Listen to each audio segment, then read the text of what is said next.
So, this was a weird film to watch. Not because of the weirdness, mainly because of the historical inaccuracies. It's said as a myth that the Great Wall was built to keep out monsters. But in reality, it was added to keep out the Mongolians invading China and China again. And again. Unless there's a hidden meaning here, then you already lost most of the audience to stupidity. So whatever clueless, greedy executive thought this up needs to get some research done. So let's get on with this review, as you know how all this is going to turn out. It starts with these European mercenaries who never said where from Europe, but I'm guessing from New Scandinavia, judging by their names William and Tova.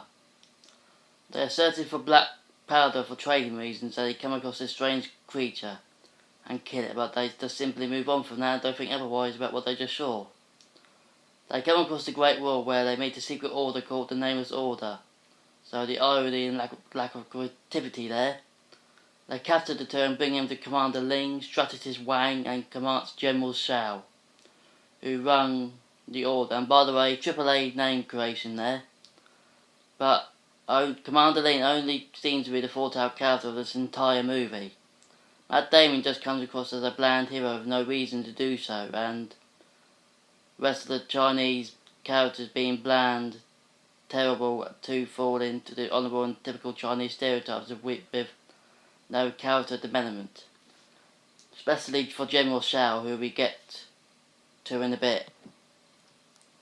So they keep them prisoner on the wall so they can see what they're doing there. By the way, not really in order if you have thousands of soldiers there, but let's carry on. One of the least bits about the movie. They see the army is protecting China from these monsters called the Tao Tai, and these monsters are fantastic. As they know, as they're smart, plan strategies and know when to fall back, etc. One says they came because of a greedy emperor from a meteor, but if you're smart enough to know by this point, you know that aliens would crash a ship into the mountain, as they do have an alien look. It's the same though they were all CGI and none are practical though. So William and Tova are part of this order now. You know Tova doesn't want to be there, making him a bit of a cad for a merc, and he says amigo to everyone, making him Spanish. I guess, but he has a Scandinavian name. But when William and Lynn have a conversation, he said he went to go to Spain, so maybe they met there. And again, this conversation, they were clearly trying to create a false love story there, but when it doesn't need one, as how the convo goes. Tova and William see this other westerner called Ballard, played by William Dafoe. And it was clearly hard to recognise him, as the character has all sorts of prosthetics and stuff. But it also hard to believe that those are Scandinavians that came to China. So yeah, Tova and Bellard seem to have a plan to escape the war, so they are more believable than the main protagonist. As I said, he has no reason to be there, so we come to General Shao. So the monsters attack at night, and one leaps and attacks on Shao, and he died, apparently without knowing how to tie, killed him or making a scratch at him. So he dies without any character development whatsoever, and I think we're supposed to care and feel sad as they give him a big send-off, but we don't. Basically a plot point to make Lin General, so fabulous writing. So they're planning to do what the monsters, and William proposes to capture one, and makes an example of a whale. They never said which times it's set in, and so how they know about what whales. Odd. And another thing, about the time, this is set in that all the Chinese characters can speak and understand English, which is another stupid thing about this movie. So they manage to capture a Thai somehow, and they have a imperial order to show it to the Emperor, who you find later is a bit of a complete bitch and a coward.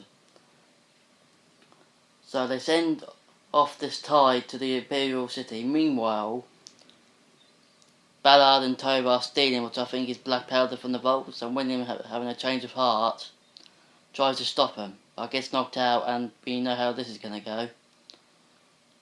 The order capture him, and they blame him as well for stealing from the vault, and they believe he's telling the truth.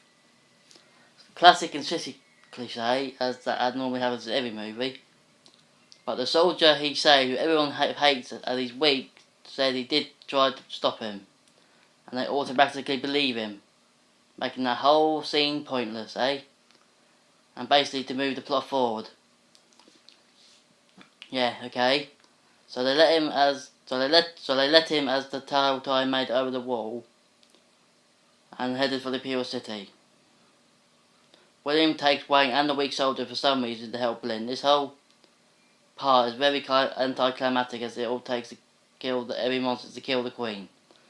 But somehow the weak soldier and Wang sacrifice themselves, which makes no sense, to make this happen. They escape from the tower with one of the great scenes I like rope gliding down from it while the tower's falling down, so yeah, that's quite good. They kill all the monsters and William and Len say goodbye. I'm glad the love story didn't happen, so yeah, but the whole thing is one big mess, so here's a few things I liked about the movie. The colours and the costume. This film is very colourful, especially when it comes to the Imperial City with all the different costumes. And the clothing in this movie is the only thing that is historically accurate, making that great.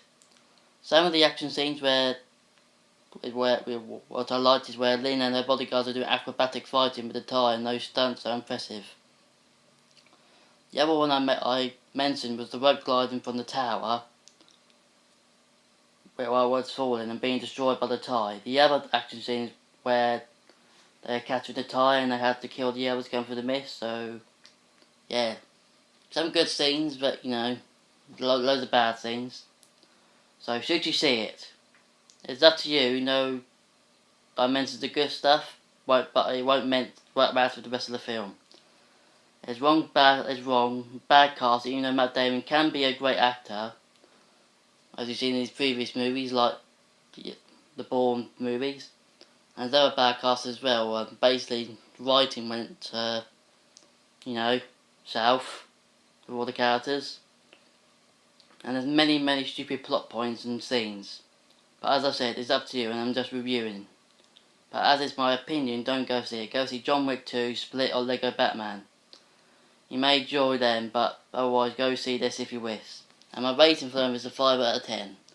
It's almost a 4 because of all the bad crap in it, but it's a 5, as I liked Lynn, the monsters, and the costume and colours, and the some of the action scenes.